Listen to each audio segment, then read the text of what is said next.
How does Dwight Howard want the basketball world and the public at large to view him? I love this game. You know, I play it because it inspires me. It inspires millions of kids around me, adults and all. And I'm gonna have fun while I do it. Dwight Howard was on top of the world in the late 2000s. A player who was loved for his goofy and loving personality, playing in Orlando, Florida, and was a consensus top 10, some would say top 5 player in the league, on the same levels of a Dwayne Wade and a Carmelo Anthony in their prime, and was touted as a big man, capable and on his way of being an all-time great. Today, we're going to talk about the rise of Dwight Howard's career, how and why everything went downhill, and the resurgent year he's having with the Los Angeles Lakers, in which he has an opportunity this year to change history. Drop a like on this video for the NBA coming back, man. I know my basketball heads are excited, and so am I. It also helps out the channel as well, and it only takes 3 seconds. Let's try to aim for 5,000 likes for this video. But with that being said, let's go ahead and start from the beginning. In the 2004 NBA draft, the Orlando Magic selected high school phenom big man Dwight Howard as the #1 overall pick of that draft. And long story short, they made the right pick, as while he didn't win Rookie of the Year, in his rookie year he still put up very respectable numbers of 12 points, 10 rebounds, and nearly 2 blocks a game on 52% shooting from the field. And he would continue his improvement in the next couple of years, and at 21 years old in his 3rd year in the league, Dwight Howard captured his first All-Star appearance and an All-NBA selection, as that season he put up 18 points, 12 rebounds, and 2 blocks a game, leading the Orlando Magic to their first playoff berth in the Dwight era. This was the year that the league knew that Dwight Howard was here, and he's arrived, as really no big man in the league came close to Dwight in terms of his athletic ability, being a 6'10" center with the strength that he has, along with his jumping abilities. It was definitely one of the craziest athletic combinations of that time, up there with LeBron James. But it wasn't until the year after his first All-Star appearance when people really started to consider Dwight as a superstar caliber player in the league, as 2008 was really the start of what I would consider to be Prime Dwight. And Prime Dwight was a monster. Dwight Howard's frame made him so physically imposing that despite him notoriously not having a great post game, he was still a 20-point per game scorer and a perennial league leader in field goal percentage because of how physically imposing he was inside. Putting all the numbers aside, Dwight in Orlando was one of the most durable players in the league, as in his first 7 years in the league, he only had 2 seasons where he didn't play 82 games.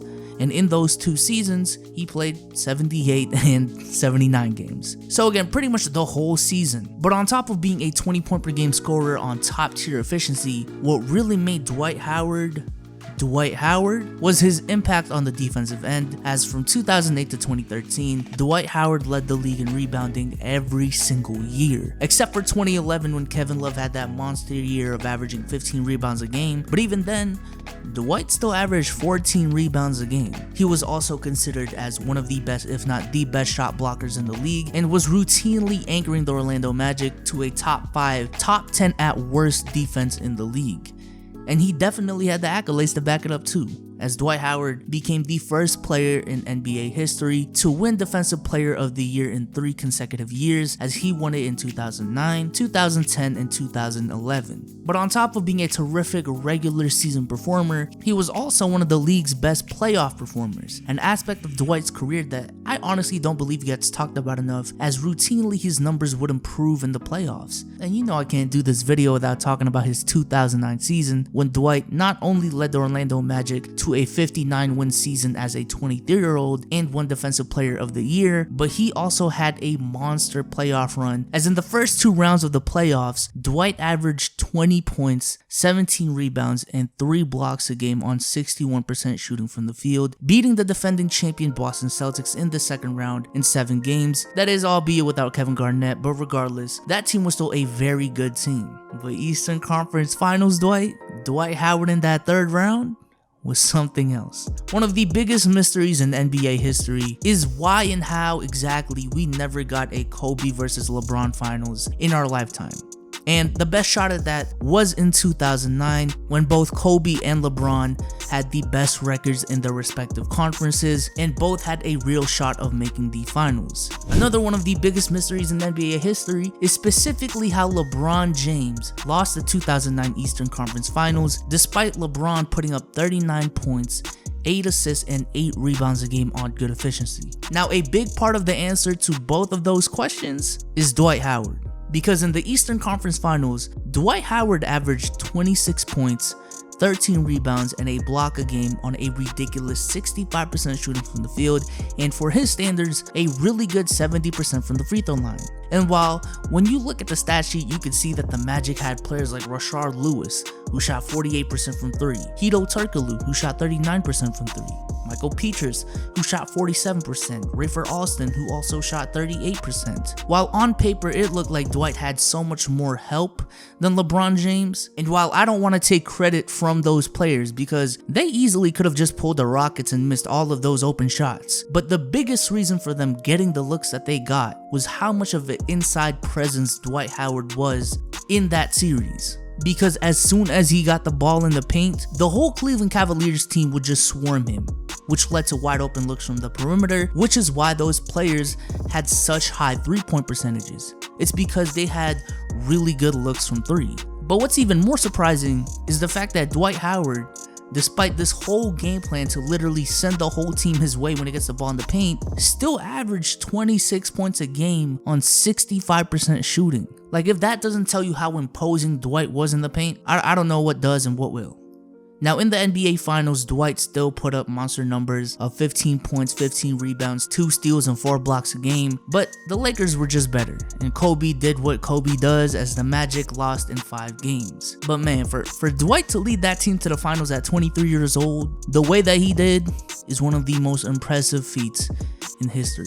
Now, the year after, the Magic did return to the Eastern Conference Finals, where the Celtics beat them in 6 games, which is not an improvement, but still making the Eastern Conference Finals and losing in 6 games is a very good season nonetheless, and it wasn't too much of a cause to pause. But the season after is when Dwight really started to get frustrated in Orlando. Because this season, the Orlando Magic dipped from being a 60-win team the year prior to being just above a 50-win team, and their offense drastically got worse. And in just the first round, the Orlando Magic were eliminated in 6 games by a 44-win underdog Atlanta Hawks team, despite Dwight arguably having the most dominant series of his career, putting up 27 points, 16 rebounds, and 2 blocks on 63% shooting, including a 46-point and 19 rebound performance in Game 1 that, despite that performance, still ended in a 10-point loss.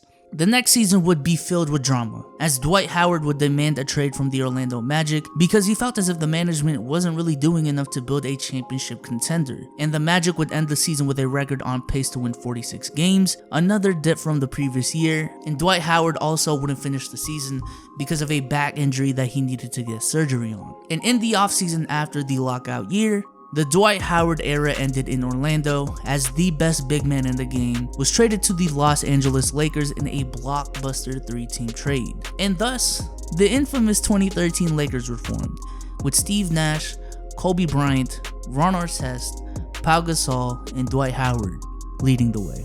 The Lakers had a squad that was supposed to be the Miami Heat of the Western Conference, a team so star-studded that they would just run through the league, at least that conference. And on top of that, the Lakers now have the guy that's supposed to continue the Laker legacy that Kobe has carried throughout his career. A guy that's supposed to carry the torch from not only Kobe, but the pantheon of Laker big men going all the way back to the 50s with George Mikan. But man, while this was supposed to be the start of Dwight's prime and the start of a period in Dwight's career where he would legitimately be competing for a championship, it turned into everything but. This, if anything, was the start of the downfall for Dwight Howard's career. Despite putting up the numbers that anyone would really expect from Dwight Howard, in terms of winning, this squad was massively underperforming. In their first 23 games together, this team had a record of 9-14, which is terrible again for their standards. They started off the season 1-5, and in February also had a 6-game losing streak, which is just something you don't expect from a squad this star-studded. And on top of that, Pau Gasol and Steve Nash missed 30 plus games due to injuries, and Dwight Howard was still recovering from his surgery the season prior. And as we all know, there was once again a lot of drama, as the losing record made the Lakers fire Mike Brown just 5 games into the season, had Bernie Bickerstaff coach for 5 games, until they hired Mike D'Antoni for the rest of the season. This was also the first time in Dwight's career that he actually had to play with not only a star, but a superstar, and that superstar was Kobe Bryant of all people. And Dwight felt as if for a player who's supposed to be the Shaq to Kobe's Kobe, he should be getting more than 11 shots a game, which is honestly understandable. How come Shaq was able to get 20 shots a game in the early 2000s, but Dwight only gets 11? And there was just chemistry issues all over the place, and the season ended in somehow arguably the best carry job of Kobe's career, which is really ironic given the expectations and the talent this team had going into the season. However, even that was ended with a torn Achilles injury right at the end of the season, despite Kobe playing an astonishing 78 games that season. And the season ended in a first round sweep by the San Antonio Spurs, and Dwight Howard left in free agency just after 1 year with the Los Angeles Lakers to sign with the Houston Rockets to team up with James Harden, who was a better pick and roll partner for Dwight Howard, and he would also receive a bigger role on that team. And Dwight actually played much better than he got credit for, as in his first year there he averaged 18 points, 12 rebounds and 2 blocks, and in the first round actually had a dominant series where he averaged 26 points, 14 rebounds and 3 blocks a game, like a prime Dwight Howard should. But unfortunately, Damian Lillard had other plans. It's Lillard, he got the shot off, Lillard, good, and the Blazers win the series! The season after, however, Dwight would miss 41 games due to nagging knee injuries, and when he did play was averaging the lowest minutes per game of his career. On top of all of that, this was also really the start of the NBA shifting away from building around traditional big men and focusing more on guards and forwards, and even with the big men they would also focus on stretch bigs. And at this point, to many NBA fans, the idea of Dwight being a superstar in the league was done. He transformed from being one of the most likable superstars in the league to a drama queen, a selfish player who just cares about his numbers, a player who quits on a team when the going gets rough, a player who once was an Iron Man in the league is now an injury-prone player, and a player whose value is genuinely being questioned from a league-wide perspective. Dwight would come back the season after playing 71 games, but it didn't really help Dwight's case that the season he's fully healthy, they did not improve on anything from their 55-win season, and if anything regressed to a 500 team. And while I know the Rockets did lose some key players, again, a healthy Dwight Howard who's supposedly a star should have made up for that difference somewhat, instead of just averaging 14 points a game. And after his 3rd season with the Houston Rockets, he left and signed with the Atlanta Hawks for a 3-year, $70 million deal, but even that only lasted a year until he was traded to Charlotte for Marco Bellinelli, Miles Plumlee, and a 2nd round draft pick, which again is just another testament to Dwight's drop off in value. But he actually had a resurgent year in Charlotte, averaging 17 points, 13 rebounds, and 2 blocks, but didn't really get any recognition for it because they weren't really leading to wins. And then after a year in Charlotte, he was traded to Brooklyn in the 2018 offseason, where he was waived immediately. And then in 2019, he signed with the Washington Wizards, where he only played 9 games before missing the rest of the season due to needing spinal surgery. And then he was traded to the Grizzlies, where he was once again waived pretty much immediately. Which then brings us to the 2020 season, where the Los Angeles Lakers, in hopes of adding talent to their roster led by LeBron James and Anthony Davis, took a chance on a 34-year-old Dwight Howard. A 34-year-old Dwight Howard, who was once the most hated man in the city, is now one of the most beloved figures on the team. A player who was taught to be selfish and having a huge ego, has fully embraced and accepted his role as a backup big for the Lakers of all places, and has excelled, putting up 8 points, 7 rebounds, and 8 blocks a game in just 19 minutes of action, while shooting a career high 73% from the field. And I just find it ironic, poetically in fact, that Dwight has a chance to win a championship in Los Angeles on the Lakers after being such a hated figure. I find it really ironic that Dwight has a chance to win in LA as a bench player despite being a starter for every single year of his career, and being viewed as a player not willing to make sacrifices for a team's success. But not only does Dwight have a chance to win for this franchise, but a chance to win it in Orlando, where it started for Dwight's career, where Dwight made a name for himself. It's just, oh man, that's character development if I ever saw it.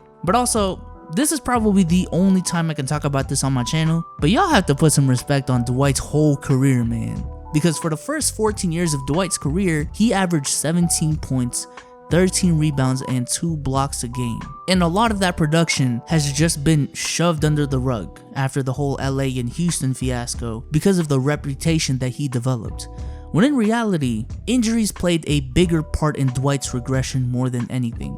And just because he didn't miss a full season, and if anything played through his most significant injury, instead of seeing a whole season being missed on his resume like a D Rose or a Grant Hill, does not mean that he wasn't affected by injuries. In reality, that 2013 team failed more so because of injuries to Gasol and Nash, and Dwight not being 100%, and Mike D'Antoni running an offense that heavily relies on guards, than it was just Dwight being a cancer to the team. Because if we're keeping it a buck, considering the amount of stars on the team, considering the fact that it was their first year together, considering D'Antoni's offense, and Dwight's injury, the fact that he played 76 games and averaged 17 points, 12 rebounds, and 2.4 blocks is, if anything, impressive than it is disappointing. Dwight Howard has a resume consisting of 8 All-Star appearances, 8 All-NBA selections, 5 All-Defensive teams, 3 Defensive Player of the Years that he won consecutively, one of the greatest carry jobs in history, albeit in a finals loss, and was a top 5 player in the league at his peak. Quite frankly, Dwight Howard has one of the most overlooked resumes in NBA history, to the point where some have even questioned if he's a Hall of Famer, when in reality, he more so has a case of being a top 50 player of all time. If you guys like this video, leave a like on it, subscribe to the channel to keep up to date on all my latest uploads, and watch these 2 videos on the screen if you haven't already. But with that being said, I hope you guys enjoyed this video, and I'm out. Peace.